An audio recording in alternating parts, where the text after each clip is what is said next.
இது வரைக்கும் நம்ம உடம்பை பற்றி நிறையா விஷயம் தெரிஞ்சுக்கிட்டோம். இப்போது இனிமேல் நான் நோயை பற்றி பேச போகிறேன். ஒவ்வொரு வியாதியை பற்றி பேச போகிறேன். அதில் முதல்ல பார்க்க வேண்டிய நோய் என்ன தெரியுமா? சுகர், பிபி பற்றி பார்க்க போகிறோம். உடனே பல பேர் எந்திரிச்சிட்டிங்க, நம்ம ஐட்டம் வந்துருச்சுன்னு. ஹலோ, எல்லா ஐட்டத்துக்கும் எந்திரிச்சு தான் உட்காந்துருக்கணும். சுகர், பிபின்னா என்ன, அது எப்படி வருதுன்னு பார்க்கலாம். இருதயம் என்ன வேலை செய்யுது? எல்லாம் யோசிங்க. இரத்தத்தை சுத்தம் பண்ணுது அப்படி சொல்லியிருக்காங்களா? கிடையாது. இருதயம் இரத்தத்தை சுத்தம் பண்ணுறதே இல்லை. இரத்தத்தை யார் தெரியுமா சுத்தம் பண்ணுறா? லிவர், கல்லீரல், கிட்னி, சிறுநீரகம், நுரையீரல், லங்ஸ். இருதயம் கிடையாதுங்க. சில பேர் சொல்லுவாங்க இருதயம் இரத்தத்தை ஊற வைக்குதுன்னு. அதுவும் கிடையாது. இருதயத்தின் வேலை என்ன தெரியுமா? ரத்தத்தை சுத்தம் பண்றதும் கிடையாது, ரத்தத்தை உருவாக்குறதும் கிடையாது. ரத்தம் உருவாக்குறது யாரு? எலும்பு மஜ்ஜைகள், போன் மேரஸோ ரத்தம் உருவாக்குது. அப்ப இருதயம் என்ன வேலை பண்ணும் தெரியுமா? இருதயம் ரத்தத்தை பம்ப் பண்ணுது, ரத்தத்துக்கு பிரஷர் கொடுக்குது, ரத்தத்துக்கு அழுத்தம் கொடுக்குது, ரத்த அழுத்தம். இப்போ உங்க வீட்டில் அண்டர் கிரவுண்ட்ல ஒரு தொட்டி இருக்கு, தண்ணி தொட்டி. வீட்டுக்கு மேலே ஒரு ஓவர் ஹெட் டேங்க் வச்சிருக்கீங்க. கீழ் இருக்க தொட்டி தண்ணியை மேலே கொண்டு போறதுக்கு என்ன பண்றீங்க? ஒரு மோட்டார் பம்பு. இந்த பம்பு என்ன பண்ணுது? தண்ணியை சுத்தம் பண்ணுதா? தண்ணியை புதுசாக உருவாக்குதா? என்ன பண்ணுது? இருக்கிற தண்ணியை மேலே பம்ப் பண்ணுதா? இருதயத்தின் வேலை என்னன்னா ரத்தத்தை பம்ப் பண்ணுறது. நல்லா கவனிச்சுக்குங்க. இருதயம் என்ன பண்ணுதுன்னு கேட்டிங்கன்னா ரொம்ப சிம்பிள். இருதயம் என்ன பண்ணுது? ரத்தத்தை பம்ப் பண்ணி ப்ரெஷர் கொடுக்குதுங்க. உதாரணத்துக்கு நான் தியானம் பண்ண போகிறேன். எல்லாரும் கவனிங்க. இப்போ தியானம் பண்ண போகிறேன். கண்ணை மூடி உட்காந்தாச்சு. நான் 1 மணி நேரம் தியானம் பண்ணுறேன்.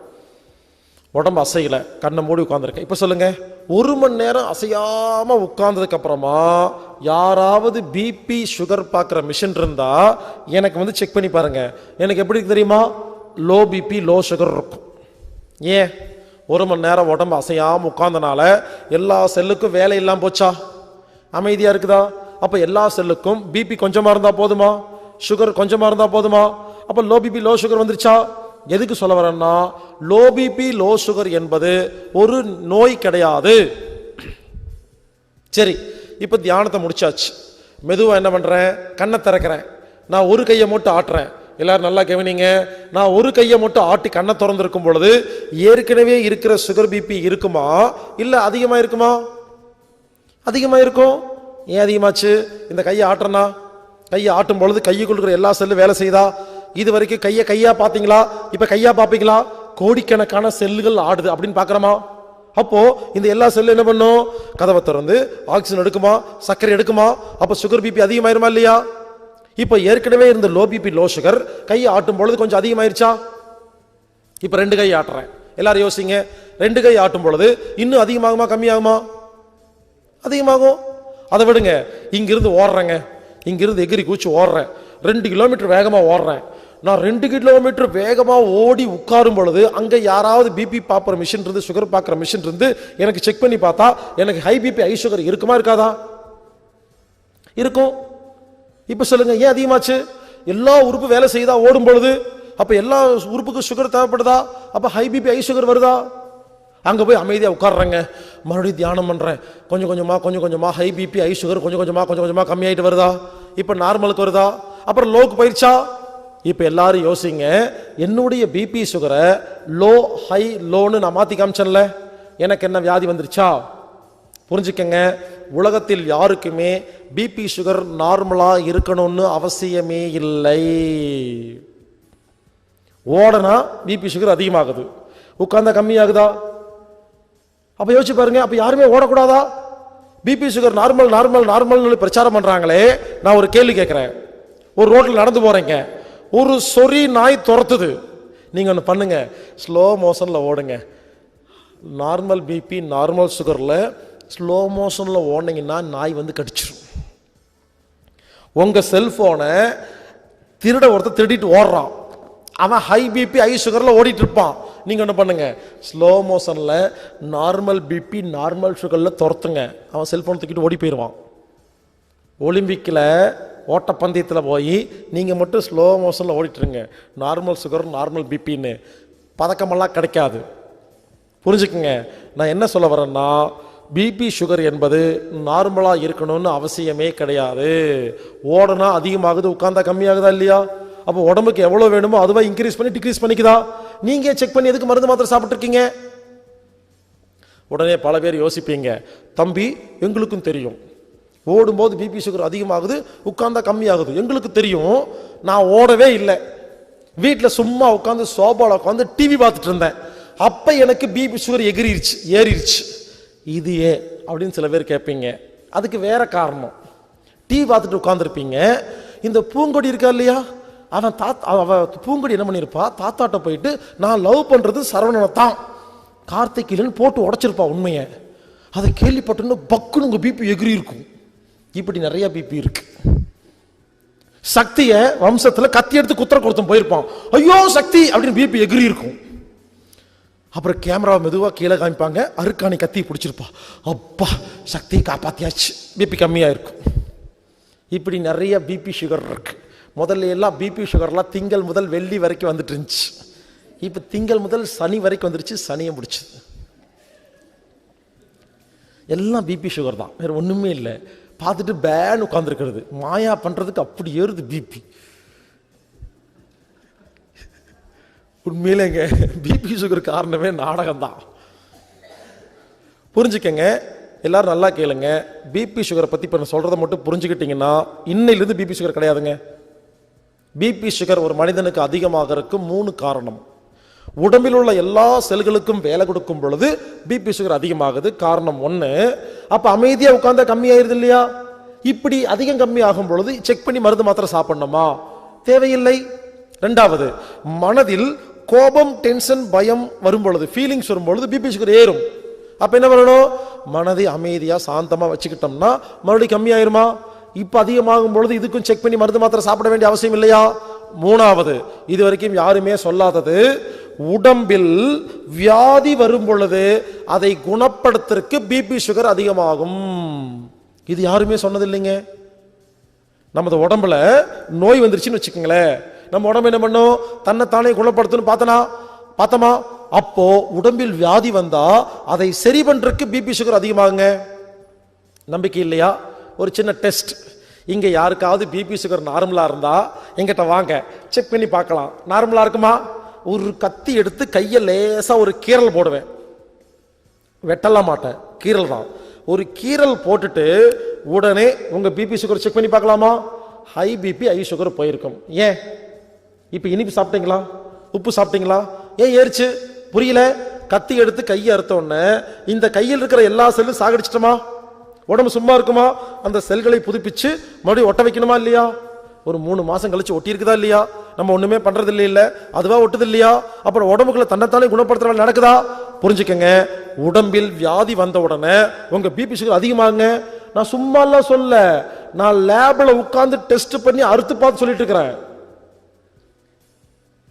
எல்லா டெஸ்ட்டும் முடிச்சுட்டேங்க, இல்லைன்னா இப்படி ஓப்பனா பப்ளிக்ல உட்காந்து பேச முடியாது. நல்லா புரிஞ்சுக்கங்க, ஒரு மனிதனுக்கு உடம்பில் வியாதி வரும் பொழுது அதை குணப்படுத்துறதுக்கு பிபி சுகர் அதிகமாகுது. அப்ப அப்படித்தான் தூக்கலா இருக்கும். சோ புரிஞ்சுக்கங்க, ஒரு மனிதனுக்கு பிபி சுகர் நார்மலா இருந்தாதான் ஆரோக்கியங்கிறது கிடையாது.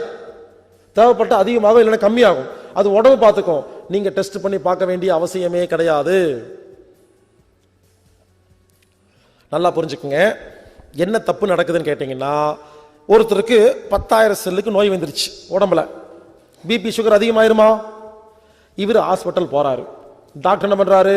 ஒரு டாக்டர் என்ன பண்றாரு, பிபி சுகர் டெஸ்ட் மட்டும்தான் பண்றாரே தவிர நோய் வந்து தான் பிபி சுகர் அதிகமாச்சுன்னு எந்த டாக்டருக்கு யாருமே சொல்லிக் கொடுக்கலையா, சிலபஸ்ல கத்துக்கிறது இல்லையா? அதனால என்ன ஆகுதுன்னு நல்லா கேட்டுக்குங்க, எல்லா டாக்டரும் உங்க பிபி சுகரை தான் டெஸ்ட் பண்ணி பாக்குறாங்களே தவிர உங்க முகத்தை கூட பாக்குறது இல்ல. நீங்க சொந்தக்காரங்களா தெரிஞ்சவங்களா அதை கூட பாக்குறது இல்லைங்க. ரிப்போர்ட்டை மட்டும்தான் பார்ப்பாங்க. அதுல நார்மலா இல்லைன்னா உங்களுக்கு ஒரு முத்திரை குத்திடுவாங்க. High sugar, low BP, high சுகர்னு ஒரு பேர் வச்சு ஒரு முத்திரை குத்தி மாத்திரை கொடுக்குறாங்களா? இப்போ ஒவ்வொன்றா பார்க்கலாம். பிபிக்கு மாத்திரை சாப்பிட்டா என்ன ஆகும்னு இப்போ பார்க்கலாம். சுகருக்கு மாத்திரை என்ன எப்படி சாப்பிட்டா என்ன ஆகும்னு அப்புறம் பார்க்கலாம். சரிங்களா?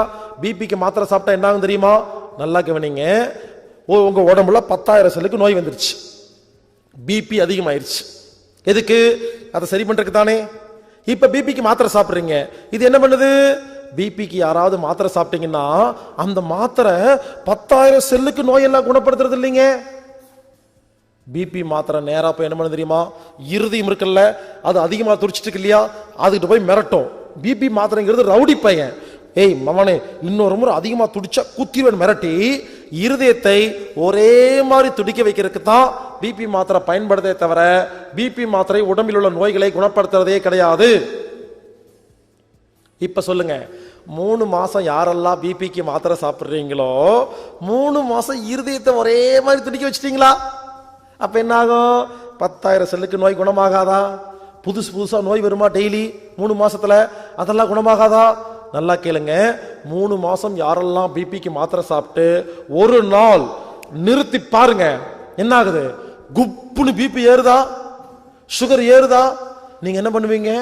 3 மாசம் பிபிக்கு மாத்திரை சாப்பிட்ற வரைக்கும் ஒழுங்கா இருந்துச்சு தெரியுமா, சூப்பர் வைத்தியம், இன்னைக்கு பாரு விட்ட உடனே குப்புன்னு ஏறிச்சுன்னு சொல்லி பயந்து போய் பரிசல் வச்சு ஒழுங்கா சாப்பிடுவீங்களா? நல்லா யோசிச்சு பாருங்க. 3 மாசம் சாப்பிட்ட பிபி மாத்திரையை ஒரு நாள் நிறுத்தினா ஏன் குப்புன்னு பிபி தூக்க தெரியுமா? ஒரு நாள் மாத்திரை நிறுத்தின உடனே இந்த இருதயம் என்ன பண்ணுது? அப்பாடா, கட்ட அவுத்து விட்டீங்களா இருதயம்? அப்பாடா, 3 மாசம் எவனோ ஒருத்தன் என்ன மாத்திரை சாப்பிட்டு கண்ட்ரோல் பண்ணி வச்சிருந்தான், இன்னைக்கு தான் அவுத்துட்டு இருக்கான் அப்படின்னு இருதயம் என்ன பண்ணும்? கண்ணு முடிச்சு பார்க்குமா? 3 மாசம் முன்னால 10,000 செல்லுக்கு வியாதி, இப்போ 10 லட்சம் செல்லுக்கு வியாதியா? இந்த இருதயம் என்ன தெரியும் பண்ணும்? 10 லட்சம் செல்லுக்கும் குணப்படுத்துறதுக்காக ஹை பிபி கொடுக்குது. அப்ப நமக்கு தலை சுத்துது. நாம நினைச்சுக்கிறோம் பிபிக்கு மாத்திரை சாப்பிடாம இருந்தனால தலை சுத்திருச்சு அப்படின்னு பயந்துட்டு ஒழுங்கா சாப்பிடுறோமா? இப்ப சொல்லுங்க, பிபிக்கு மாத்திரை நிறுத்தி யாருக்கெல்லாம் மயக்கம் போட்டு விழுகிறீங்களோ உங்க வியாதி அதிகமாயிருச்சு, கம்மியாகல. புரிஞ்சுக்கங்க, யாரெல்லாம் பிபிக்கு மாத்திரை சாப்பிட்டு இருதயத்தை கண்ட்ரோல் பண்ணி வச்சிருக்கிறீங்களோ உங்க உடம்புக்கு நீங்க துரோகம் செய்றீங்க. பிபிக்கு மருந்து மாத்திரை சாப்பிடுற ஒவ்வொரு நாளும் உங்க உடம்பில் எந்த ஒரு வியாதியும் குணமாக மாட்டேங்குது. இங்க பாருங்க, பிபி சுகர் நார்மல் சொல்றாங்க இல்லைங்களா, கிளைமேக்ஸுங்க, அது எப்படி முதல்ல கண்டுபிடிச்சாங்கன்னு சொல்றாங்க. இதை மட்டும் நல்லா கேட்டுக்குங்க. கொஞ்சம் வருஷத்துக்கு முன்னால டாக்டர்கள்லாம் அறுத்து ஆப்ரேஷன் பண்ணாங்க. சரிங்களா? ஒருத்தர் படுக்க வச்சு அறுத்தாங்களாமா, அறுத்துன்னு செத்து போயிட்டாராமா. நான் சொல்றது ரொம்ப வருஷத்துக்கு முன்னால. அப்பெல்லாம் மருத்துவத்துக்காக எத்தனை பேர் செத்துருக்குறாங்க, அதெல்லாம் கணக்கிலே கிடையாது. அறுத்துன்னு உயிர் போயிருச்சாமா. யோசிச்சு பார்த்தாங்களாமா, அறுத்தா ஏன் உயிர் போகுதுன்னு. புரிஞ்சுங்களா? ஏன் உயிர் போகுது?